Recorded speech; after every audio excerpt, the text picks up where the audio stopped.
Hello and welcome. Thank you so much for joining us today.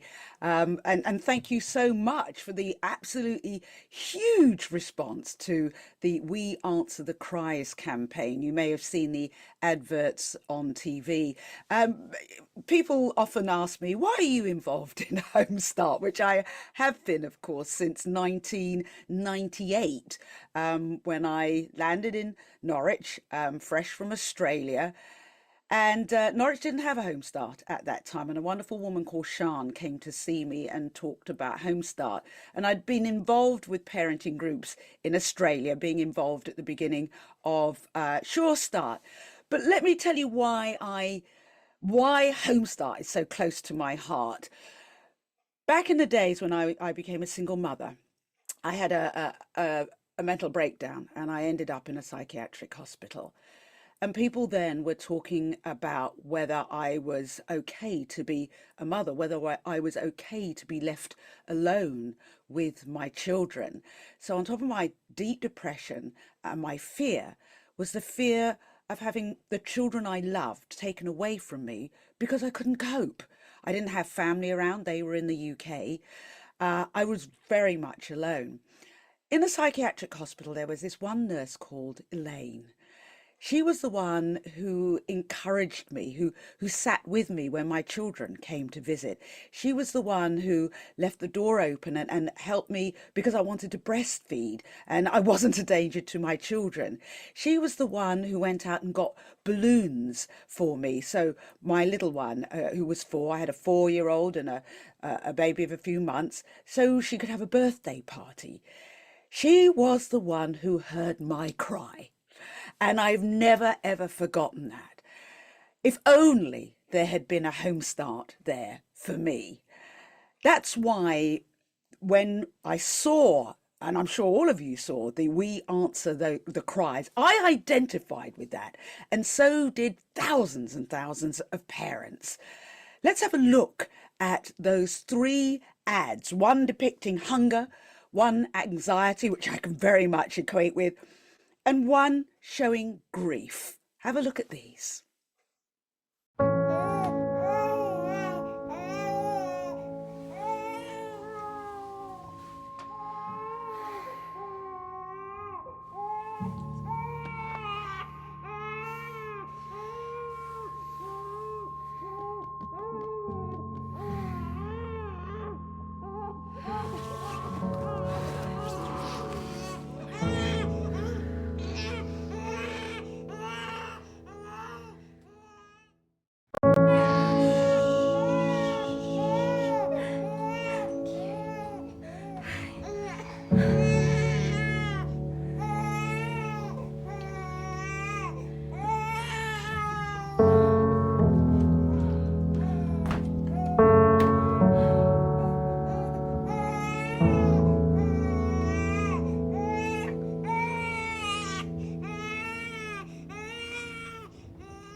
So powerful, so real, and very, very hard hitting. I'm joined now by Peter Grigg, Chief Executive of Homestart UK.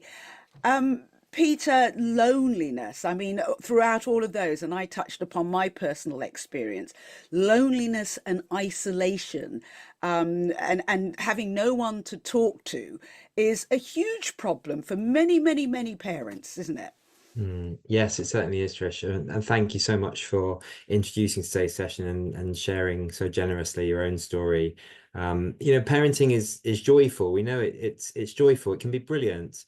For so many and so many times it can also be really challenging, particularly where parents and carers are facing challenges in their lives. So if they have mental health challenges or financial struggles, or perhaps they don't have family support and friends around them. They've just newly moved to an area. They can feel really isolated and alone, and this can make all the difference for children, because where parents don't have that support network, then actually it's a big problem. It's a problem for the parents, but it's also a problem because the children can miss out on the benefits of social interaction and support. I guess everyone on this call recognizes that, and that's why you support Home Start, and that's why you're here today. But it's in this context we did commission research to look at loneliness and isolation, and what we see as a crisis amongst parents in the UK. So if you can imagine for a second five parents, perhaps you can think of five people that you know who have children at the moment, or you can think of five people at the school gate, or five people in a toddler's group, or something like that. If you think of five parents together, four of those parents would have experienced at some point loneliness or isolation as a parent. And I think a lot of us can associate with that actually it's a big job being a parent. And I don't think any of us feel qualified for it by any means. It throws up all sorts of challenges, but four of the five people report loneliness and isolation. And one of the people in that group of five would go even further. They'd say that they rarely or never have meaningful contact with another adult outside of their household. That's one out of five people have rarely or never have meaningful contact with other adults. You can imagine the situation and the loneliness and the isolation that would create for anybody, particularly for parents in these critical early years of a child's life. And so that's where these films are coming from. And I've seen them a number of times already, and they continue to be hard hitting, don't they? They really do get you. And I know that you've shared the films with guests on your show, Trisha, and they always have the same effect. They leave a lump in your throat, don't they? Yeah, yeah, yeah, because they're all too true. They're all too close, and the comment that I've heard back the most, as you know, because people have got in contact with you, is that thank goodness there's a depiction of what life as a parent really can be rather than just soft focus. And as we know, those early years of a child's development are all important. And as you so well put it, those are put in jeopardy when the parent themselves are absolutely struggling. Peter, thank you so much for that. And I think let's go on to illustrate how real those ads are, because they really happen to someone who's joined us today. I want to introduce you to Fahima and Nikki. Fahima, who's used Home Start, and Nikki, a coordinator from Home Start Ealing. And before we actually meet Fahima in person, let's have a look at her story. Here's Fahima's story. There's a lot of shame and there's a lot of guilt in like having a healthy baby and then kind of like not feeling it as a mom, especially around COVID.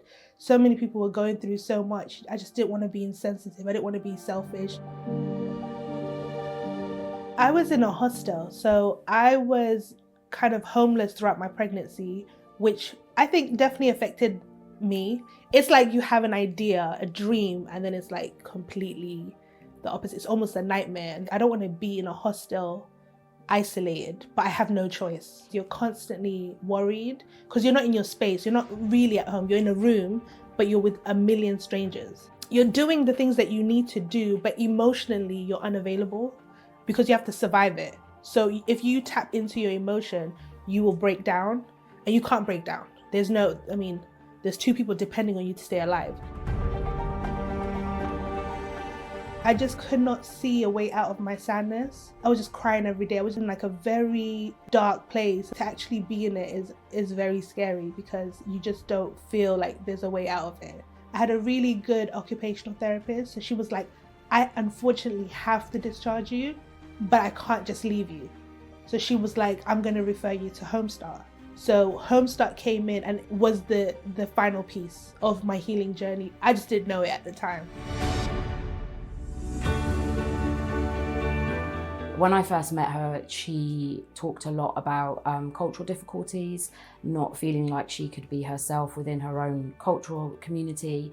So I felt like it was really important if I could find a suitable volunteer of colour that had been through something similar or would understand the journey better and could help just kind of ease her out of that a little bit. And she had struggled herself with her own journey when she had children, so she kind of understood what that was like. She had now overcome all of her own difficulties and was ready to go back and help somebody else. The lady was like perfect. She brought somebody that was the eldest in their family, somebody who had kids, somebody who had been through housing, and I really was grateful for that, because it's a vulnerable time to share your experiences, but it's really nice when you like meet a kindred spirit. When I brought the volunteer here to meet Fahima, I could have just walked out and left them. Like, they just hit it off, and the volunteer understood straight away what really needed to happen. And first and foremost, it was to help get Fahima out of the house and give her that safe space to open up about how she was feeling. They're just like, yeah, I don't want to cry, but yeah, it was a lot.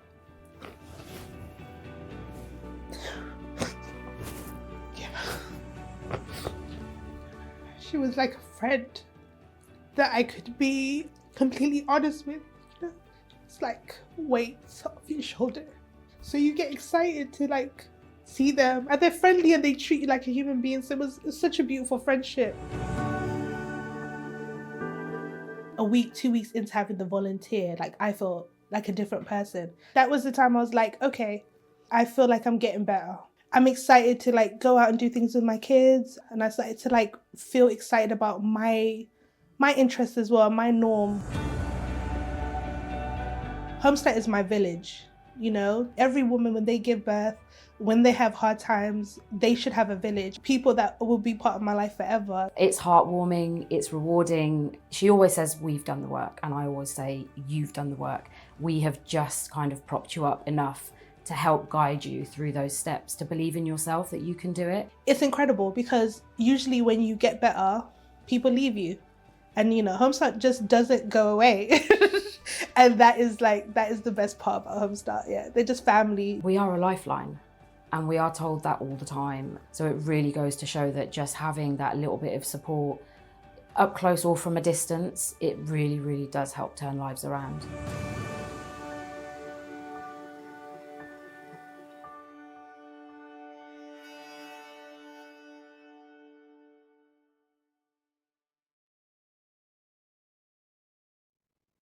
Oh, Fahima, I felt my heart went out to you, and talking about somewhere where, and I think you made a really good point, in the hostel, there's people all around, but you still feel lonely, right? Yes, yes. We feel very alone. Yeah. And which ad really spoke to you? I understand that the hunger one did. What, just explain to me about that. I think when I was going through those challenging moments, financially, I wasn't in a really good space.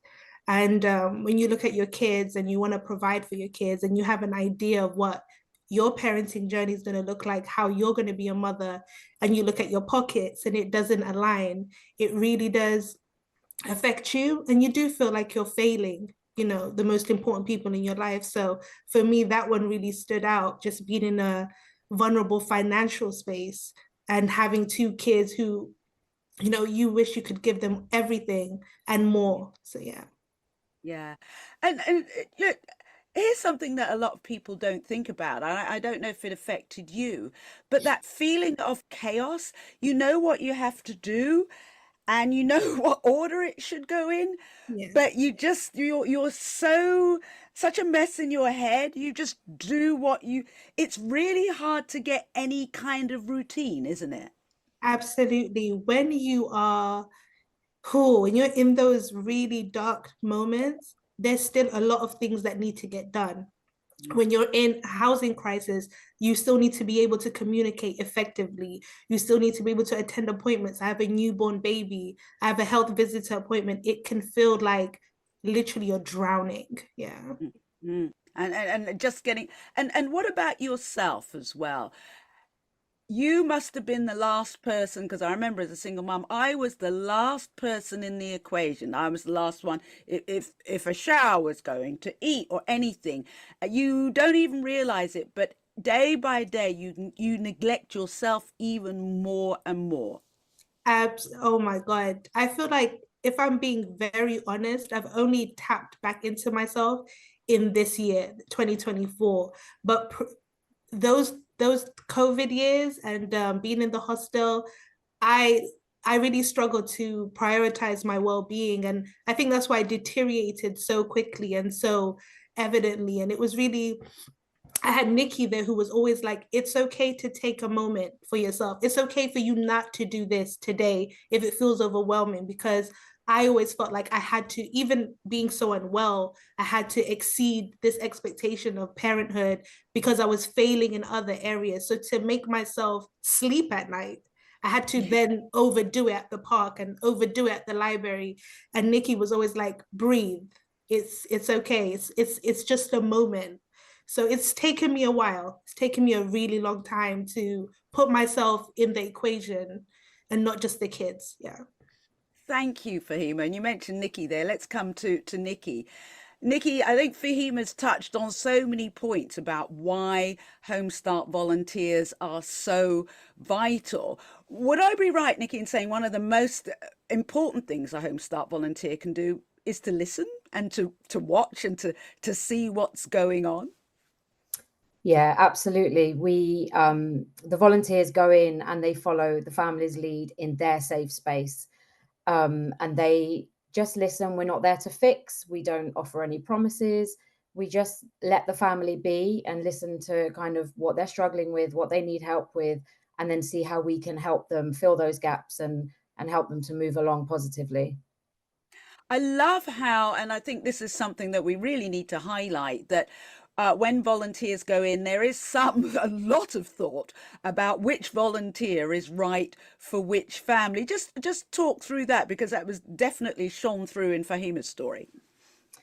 Yeah, so as the coordinators across the schemes will do a lot of work in getting to know their volunteers, so that we can place them. And when we go into family homes, we get as much information as we can and we get a real feel for the family. If I'm honest, it's a skill in itself. And it's something that we pride ourselves in as coordinators in getting that right. Because if it's not right, it doesn't benefit the family and it doesn't benefit the volunteer. So a lot of thought goes into which volunteer is going to be best for that family. And sometimes the families might have to wait a little bit longer for that support if we know that that volunteer is the best one for them. Are all families open to getting help? I mean, I'm sure not in every case. Initially, there's a throwing open of doors and welcoming of arms, because all families, we all feel things like shame for not doing, not being like somebody in a John Lewis advert. There are things like shame, embarrassment, all of those things that could be barriers to actually accepting help. How do you get around that? Be persistent, keep showing up, keep checking in. Some families know that they need the support, but they're just not ready. They're not in the right place. It's not the right time for them.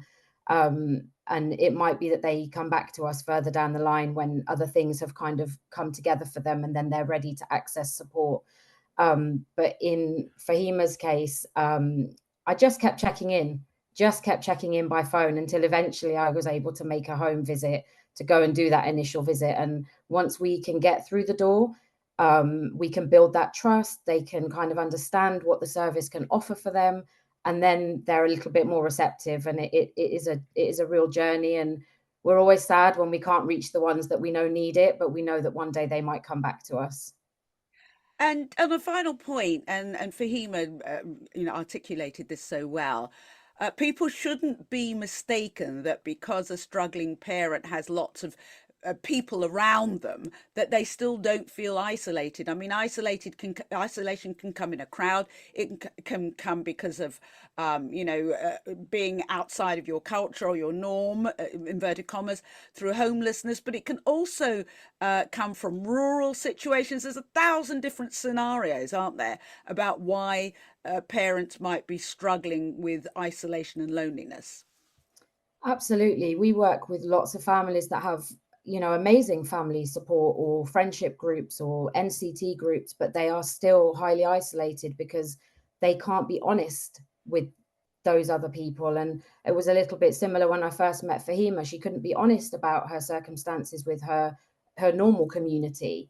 And, you know, we have the impacts, financial complications, we have mental health impacts, and lots of people, like you said, they feel ashamed. They don't want to share that they're not okay. And, you know, in some instances, everybody feels like they're the only ones that feel like that. So they have to portray that they are okay. But isolation is multi-layered, and it is a really big issue. And we are really working hard to try and combat that. Thank you so much, Fahima and Nikki. And Fahima, a special thank you for revisiting tough times. It's just so lovely to see you now, and those pictures of your gorgeous little girls as Thank well. you. You know, coming back to the ads that we saw right at the beginning, there are all sorts of crises that can affect parenting, and grief is one of them. So I'd like to introduce Sarah now, who was in the same situation when her husband Richard died suddenly while out for a run, leaving Sarah with a 1 year old and two twin daughters. Oh my gosh. Sarah, thank you so much for joining us. It's a really tough story. The ad was tear-jerking enough. I was in bits reading your story. Now, you already had contact with Homestart before all of this happened. Just take us to the very beginning of your story. Yeah, when my little boy was very young, I found out I was pregnant with twins, and I was a little bit worried about how I was going to cope with all of those children. Just the basic things like, how do I give them one-to-one time? How do we feed them all, play with them all? And thankfully, I got a lovely Homestart volunteer to come and just be supportive and lend a hand. I was very, very lucky that my volunteer, Sue, was a twin mum herself. It was very reassuring to see that she would come to my house every Wednesday morning, and she was still there. She was fine, and she had survived having her twins, so I felt like I could too. Just some of the loveliest things. It was, she'd make sure I had the confidence to get out to the park with all the children. Just help kind of meet the constant demands. And sometimes she would just sit with them while I had a shower in peace without anybody shouting for mummy. And then sadly, your husband passed away. And that made, you know, you're just getting back on your feet again. And then this happened, yeah? Yeah, it really did feel like the worst time. We just felt like we had cracked it. We had settled into being parents. We were really getting the hang of things. And then we lost him. And with that, I think we felt like we'd lost our future. I'd lost myself. What our family was supposed to be had all just gone in an instant. Thankfully, Homestart were able to extend the support given the circumstances. And it was really nice having someone to talk to that knew us as we Yeah. were.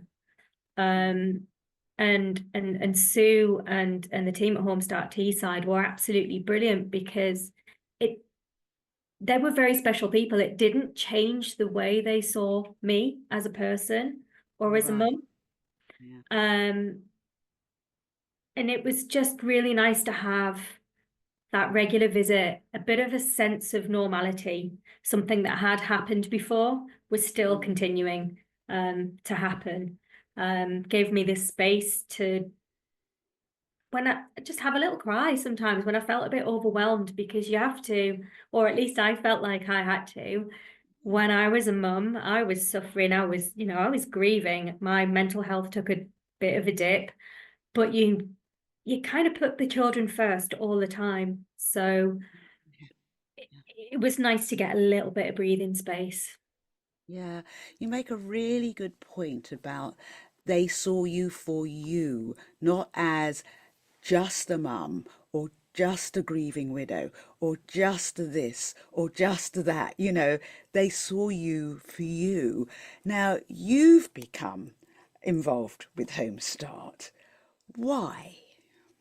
I decided before we even lost Rich, I was so grateful to the help that Sue gave us. I did say that I really wanted to give something back. I wanted to say thank you. And I felt that once the children were in nursery, that I could maybe do this and be a volunteer and give a little bit of that warmth and kindness and support to another mum that might not be feeling like she's doing a great job when really she probably is. So that was that was the plan. Yeah. So given what you've been through, I'm just thinking the list of gifts that you will be able to pass on to those families you help would be absolutely endless. What do you think and I'm totally in awe of anybody who goes through such trauma as yourself and takes that and uses that to pass on the gift of how they've been helped. What and I'm sure we could go on forever. Do you, what little things do you pick up? What little things do you see that I'm guessing every volunteer brings to their work, but each and every one of us have had a different life experience, and we bring those gifts knowingly or unknowingly to the families we help. What are the things that you would uniquely bring when you are looking out for or meeting or hearing of another family in trouble?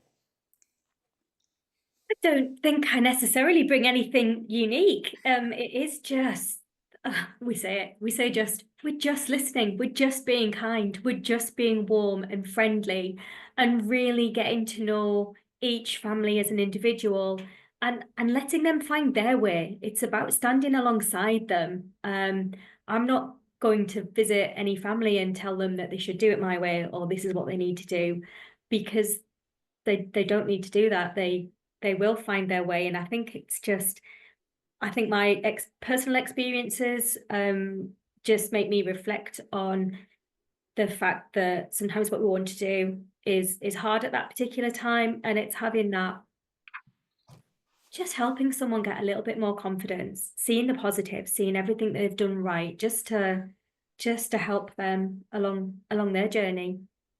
Yeah, yeah. Thank you so much. Now we've got some time here, and I'm they'll probably freak out with me when I talk about this, but I think it's really important to do since we've got such brilliant people here. For people, and on my show, coming back to you, Peter, you know, so many people contacted me and said, "What do I need in order if I want to volunteer? Who do I need to be? What qualities do I need? All of those things, because from the outside, people often think, you've got to be superhuman and what have you. So Peter, can you outline, if we can come back to you, if people are interested in volunteering in their local area, I mean, let's talk the nuts and bolts. What does the process involve? And then I'll come back to both you, Sarah, and Nikki about, what qualities people might need. But Peter, can you tell us, how do people go about that? Absolutely. Yeah, and Sarah explained it really well. And Nikki's another great example of a Home Start, the magic really of what really Home Start's all about.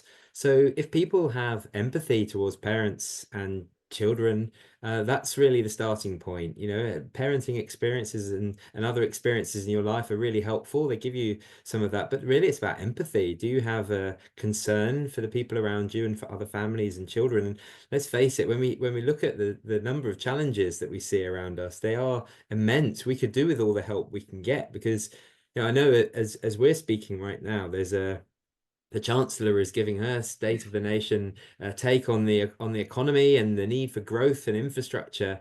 But when we look around us at all the family support services, the childcare services, and parks and playgrounds and housing, there's no end of things that need fixing. And so when we talk about growth and infrastructure, as a country, really what we're talking about is communities, and we're talking about children, and what more can we do to support children. So if people could lend their time, their money, if they have available finance, their heart, their voice, to our work in campaigning and trying to get things better for families, then we'd love them to do so. There's lots of ways they can do that. So Home Start's a federation, so there's 180 Home Starts around the UK, and we're a local charity. So each one is based in a community, and it will be a bit different in Teesside and Ealing, you've heard from today. There'll be different needs, and there'll be different communities, and there'll be different other services that aren't there or are there. And so Home Start is very adaptable like that.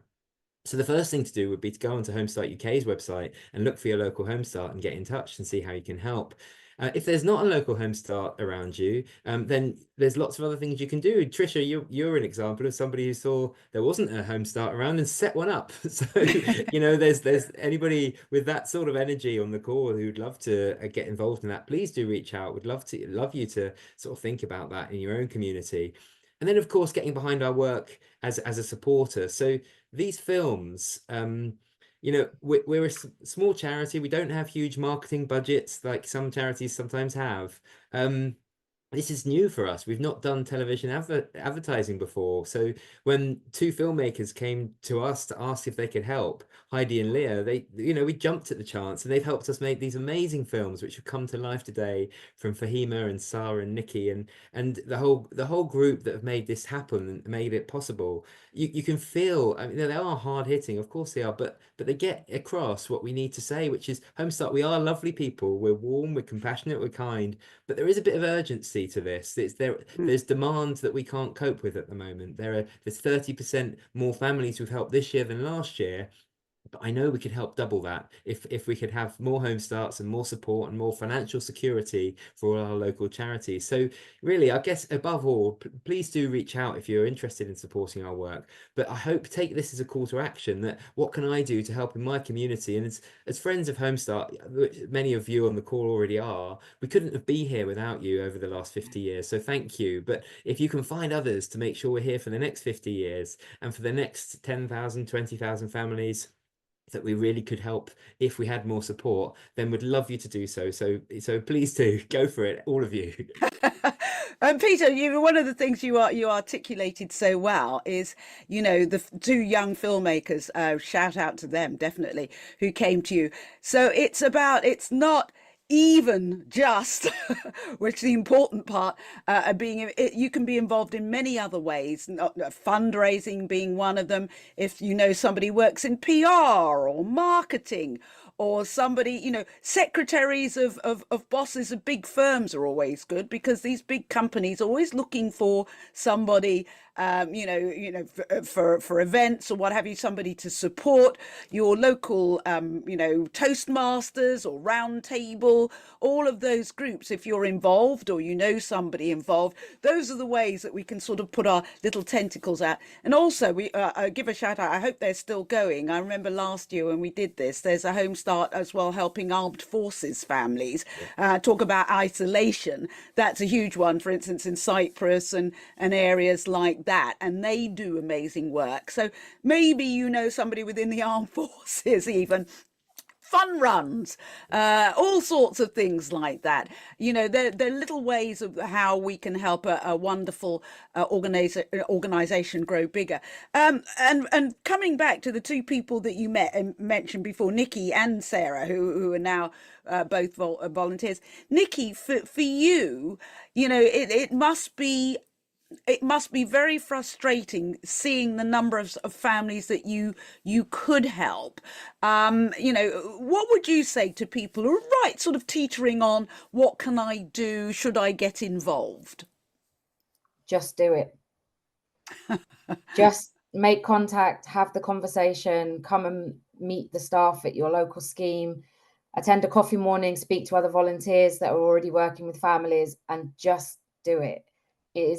Honestly, it's so rewarding. We have volunteers tell us all the time that they get just as much out of volunteering as the families do. So yeah, just make contact, have that initial conversation. And just tell us briefly, what would a volunteer, so you pitch up, I want to be a volunteer, talk us through what the process is, so people can spread the word and say, and take away a little bit of reticence people might have.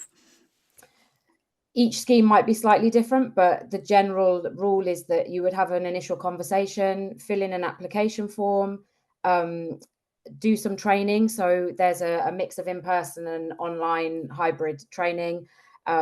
We do reference checks, DBS checks.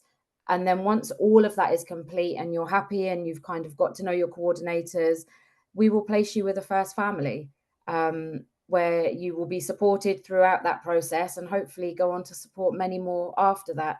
You are supported throughout the whole process. So from beginning until the last family you might support, there is always a member of staff to support you through that process. All schemes work really hard at volunteer retention, offering ongoing training in areas that we're seeing a lot of need for. So things like understanding autism and housing and benefits and things like that, where we can organize trainings or workshops for volunteers. We will do that to help them feel equipped with the circumstances that they might be facing.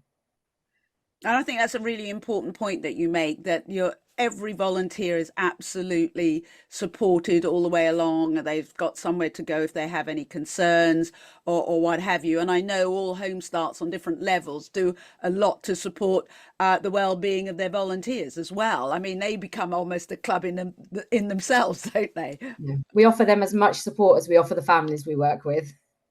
Yeah, absolutely.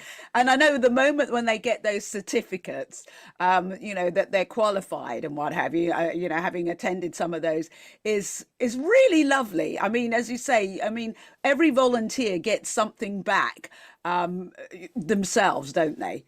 Yeah, I think it empowers them because they then feel that they can better support somebody else, and they can then go and spread the word, and they feel like they're part of a community that's separate to whatever else they might be part of in their lives.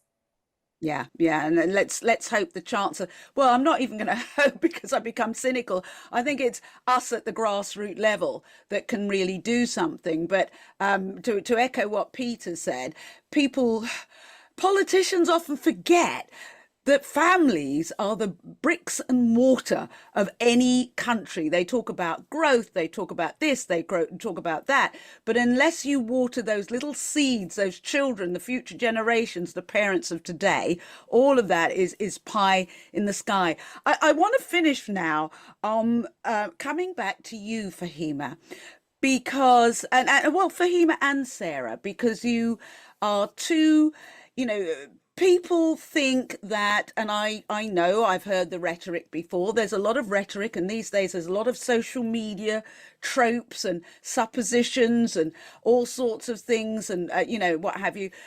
But people often write off someone because, or you feel written off because you might be struggling as a parent. But meeting both of you, I would say screams from the rooftops that when we invest in each other, we enrich our communities, we help the next generation grow. So Fahima, for you, looking back to and Sarah, I'll start with you, Fahima, looking back to your darkest days to where you are now, did you ever imagine you'd be where you are now, Fahima? Absolutely not. My life has completely done a 360 times two. I'm doing extremely well. I'm in a better headspace. I have a better understanding of myself as well. I think going through the perinatal journey and then having Home Start, it made me understand the things that make me tick, and then also gave me the tools to deal with it. And what I've done, I feel, is kind of break generational curses, in how you view a woman and how you view especially a woman of color, and what strength really means. And I've really tapped into my vulnerability, and I'm almost proud to wear it. I'm proud to say that I've come this far, and I'm in a job that I enjoy, and I can see how it's impacted my kids, especially my eldest, who at the time when I was struggling was showing really severe signs of anxiety and anxiousness and struggling to sleep. And I think people don't realize as you're going through things, your kids kind of feed off your energy. They know that something's not quite right with mom, and mom's in a state of panic or emergency, and they do take it on, even if it's silently. And just to see my daughter thrive and to see her really, like, we journal together, we do a lot of things that really benefit our well-being that I never had as a child. So I think for me, it's impacted me in such a positive way, just better self-awareness and a great role model for my daughters, especially as being a woman of color and showing a different vision of strength. Yeah, so it's been a journey. I'm grateful for the journey. Yeah. Thank you so much. And just finally from you, Sarah, through dark times, and grief never ever leaves you, but it kind of settles within you, if that's a very poor way of putting it. But for you, Sarah, did you ever feel that, people coming into your life, initially a stranger, homestart person, could help you so much? No, I really had no idea of the impact that the Homestart and my volunteer had on me and my family and our futures. From that very first involvement with Homestart Teesside, I'm like 10 years on from that now, and yes, I've changed as a person for sure, for the better. I've got 3 lovely children who I'm so proud of, and yes, grief is still there. It still impacts me and the children, just at more surprising times rather than every day. And it's changed who I am and what I wanted to do with my life. And after becoming a volunteer for Homestart Teesside, I ended up getting a job working as a family support worker for Homestart Teesside. So I'd planned to support 1 or 2 families just to say thank you and give it back, but I think I've supported about 70 families now to date, and I plan on keeping going. Oh my gosh. If that doesn't speak volumes as to who and what Homestart is, I don't know what does. Peter, final word from you to wrap up. I just want to say a massive thank you to everybody today, sharing generously their stories, their understanding of our work and their experiences. It's brilliant. And I'd urge everyone to watch the films, to think about the films, think about Homestart, have us in your heart, as you go around and speak to other people, talk about our work and help them understand it. I hope the films and the videos help you do that. But if you can help us get the word out, we can help more families. And at the end of the day, we're here to make sure that no parent feels alone. And it's such a critical task, isn't it, parenting and looking after children? It's the most important task that any of us could ever do. So help us make sure that no parent feels alone. And thank you for joining us today. And thank you everybody for joining us today, and thank you for your support so far.